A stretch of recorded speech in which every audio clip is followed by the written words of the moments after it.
ওহে কুমির মামা, কি করছো এখানে নদীর পাড়ে? আরে শিয়াল ভাই, কিছু করব কি, গরমে তো হাঁসফাঁস লাগছে। ভাবলাম এখানে একটু রোদ পোহাই। রোদ পোহানোর সময় হলো নাকি? শীত পড়ছে, সবাই তো খাবার জোগাড় করছে, আর তুমি এখানে শুয়ে শুয়ে আরাম করছো। আরে শীত হোক কি গরম, খাওয়ার চিন্তা আমি পরে করব। পেট তো বড়, খাওয়ার পর অনেকক্ষণ থাকতে পারি। হ্যাঁ হ্যাঁ, এই আলসেমির জন্যই তো তুমি এত মোটা। ওরে ভাই, বেশি খাওয়ার বললে যে কষ্ট পাই। শোনো, তুমি কি করছো? আমি আমি খাবারের খোঁজে বেরিয়েছি। একটু দূরে বড় গাছের নিচে অনেক ফল পড়ে রয়েছে, ভাবলাম কিছু জোগাড় করে রাখি। ফল? তা কি ধরনের ফল? আমি কিন্তু পাকা ফল ভালোবাসি। তা পাকা ফল তো বটেই, কিন্তু তুমি গাছ পর্যন্ত উঠতে পারবে না। কেন?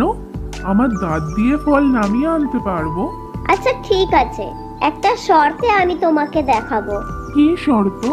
নদীর মাঝখানে একটা বড় পাথর আছে, তুমি সেখানে উঠে দেখাও তো কিভাবে তুমি গাছে উঠবে।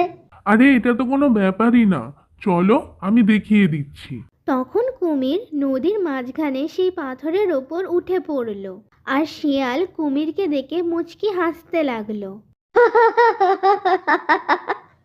আহারে কুমির মামা, তুমি তো এখন ফাঁদে পড়েছো। পাথরে উঠে তো খাবার নয়, বরং নামার উপায় খুঁজবে। শিয়াল ভাই, তুমি খুবই চালাক। আমার সাথে এমন করছো কেন? তোমাকে একটা শিক্ষা দেওয়ার জন্য।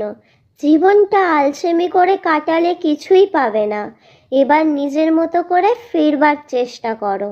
শিয়াল হাসতে হাসতে জঙ্গলে চলে গেল, আর কুমির নদীতে ঝাঁপিয়ে শর্ত ভেঙে ফিরে এলো। এই গল্প থেকে আমরা শিখতে পারি যে পরিশ্রম ও পরিকল্পনা ছাড়া জীবনে সফলতা আসে না।